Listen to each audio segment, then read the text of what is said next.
सोबत मंत्री दीपक केसरकर आहेत। केसरकरजी काय सांगाल? आत्ताच विरोधी पक्षांची पत्रकार परिषद झालेली आहे। एकंदरीत चहापानाच्या कार्यक्रमावर बहिष्कार टाकलेला आहे आणि सरसकट कर्जमाफीची मागणी केलेली आहे। अवकाळीचं संकटही त्यांनी सांगितलेलं आहे। अवकाळीच्या संकटावर हे सरकार काम करत आहे आणि आपण जर बहिष्कारासाठी सांगितलं तर मुळातच चहापान हे राज्याच्या हिताच्या दृष्टीने असलेल्या विषयांवर चर्चा करून त्याच्यावर साधक-बाधक चर्चा त्या अधिवेशनात व्हावी अशी अपेक्षा असते आणि नागपूरसारख्या ठिकाणी आपण ज्या वेळेला अधिवेशन घेतो त्याला विदर्भाच्या वेगवेगळ्या प्रश्नांवर त्या ठिकाणी चर्चा व्हावी अशी अपेक्षा असते।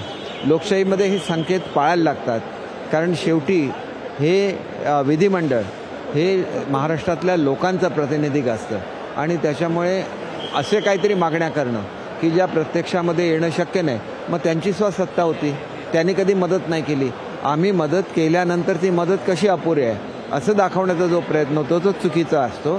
याच्यापेक्षा केंद्राकडे त्यांचं म्हणणं आहे की वेळेमध्ये अहवाल पाठवलेला नाहीये, त्यामुळे अवकाळी पावसासाठी पुरेशी मदत मिळणार नाहीये। बिलकुल अवकाळी पावसाला कधी मदत केंद्र शासनाने म्हणजे वारंवार जो पाऊस होतो त्याला अवकाळीला देतात, परंतु वारंवार ही पहिल्यांदा महाराष्ट्र गव्हर्नमेंटने महाराष्ट्राच्या इतिहासामध्ये पहिल्यांदा केली आणि त्याचा 100% खर्च हा आमचं शासन करतंय।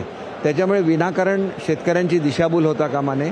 कालचं अवकाळी झाल्यानंतर ताबडतोब सगळे पंचनामे करण्याचे आदेश दिलेले आहेत आणि त्यांना ताबडतोब मदत पोचवण्याचे सुद्धा आदेश दिले आहेत। मागच्या वेळेची जेवढी अपीलं वगैरे होती इन्शुरन्स कंपनीची ती सुद्धा मार्गी लावलेली आहेत। 1 रुपयामध्ये इन्शुरन्स देणारे हे सरकार आहे। चांगल्या गोष्टी बोलायच्या नाहीत, ज्यावेळेला शेतकरी अडचणीत येतो आम्हाला सुद्धा दुःख होतंच ना, आम्ही त्याच्यावर मार्ग काढत असतो। केवळ दिशाभूल करणं योग्य नाही, शेतकऱ्याला खऱ्या अर्थाने मदत झाली पाहिजे। जो आरोप तुम्ही केलेला महाविकास आघाडी सरकारवरती युतीतून बाहेर युतीमध्ये सामील होताना तोच आरोप आता हे करतात की 20% कट कमिशनचं राजकारण सरकार करते आणि बरीच कामं खोळंबलेली आहेत। नाही, हे बघा, हे मुळातच चुकीचं आहे। जेवढी विकास कामं आमच्या काळात होत आहेत कुठल्याही सरकारने एवढी केलेली नाही आहेत। जेवढे निर्णय आणि गतिशीलता या शासनाची आहे पूर्वीच्या शासनाच्या बाबतीत ती कधी आढळून आलेलं नाही। तुम्ही त्याचे एकंदर ठराव काढून बघा, घेतलेले निर्णय बघा, त्याचा लोकांना झालेला फायदा बघा आणि नंतर आपल्याला सुद्धा पटेल की हे खरं नाही ते बोलतात। एक प्रश्न होता, आरक्षणावरतून 2 समाजांमध्ये दुही पाडण्याचं काम सरकार करते, त्याच्यामध्ये मराठा ओबीसी असेल, आदिवासी धनगर असेल असाही उल्लेख वडेट्टीवार यांनी केलेला आहे।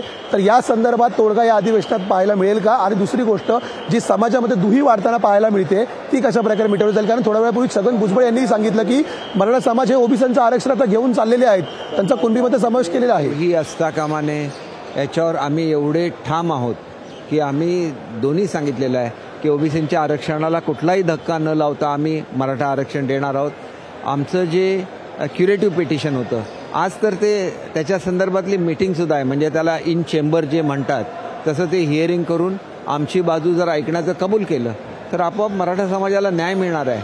आज खरी गरज आहे तो एम्पिरिकल डेटा प्रॉपर गोळा करून आणि त्याचा साईजसुद्धा एवढा पाहिजे की सुप्रीम कोर्टाला सुद्धा पटलं पाहिजे की या समाजाला ह्या आरक्षणाची गरज आहे। सरकारचं जे ठाम म्हणणं आहे आम्ही ते सुप्रीम कोर्टासमोर सिद्ध करून दाखवू।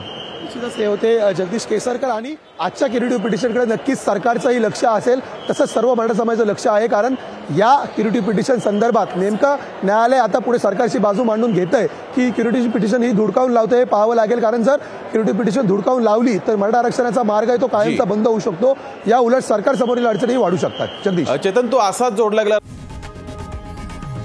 लोकशाही मराठी ऐका, पहा, जागरूक रहा।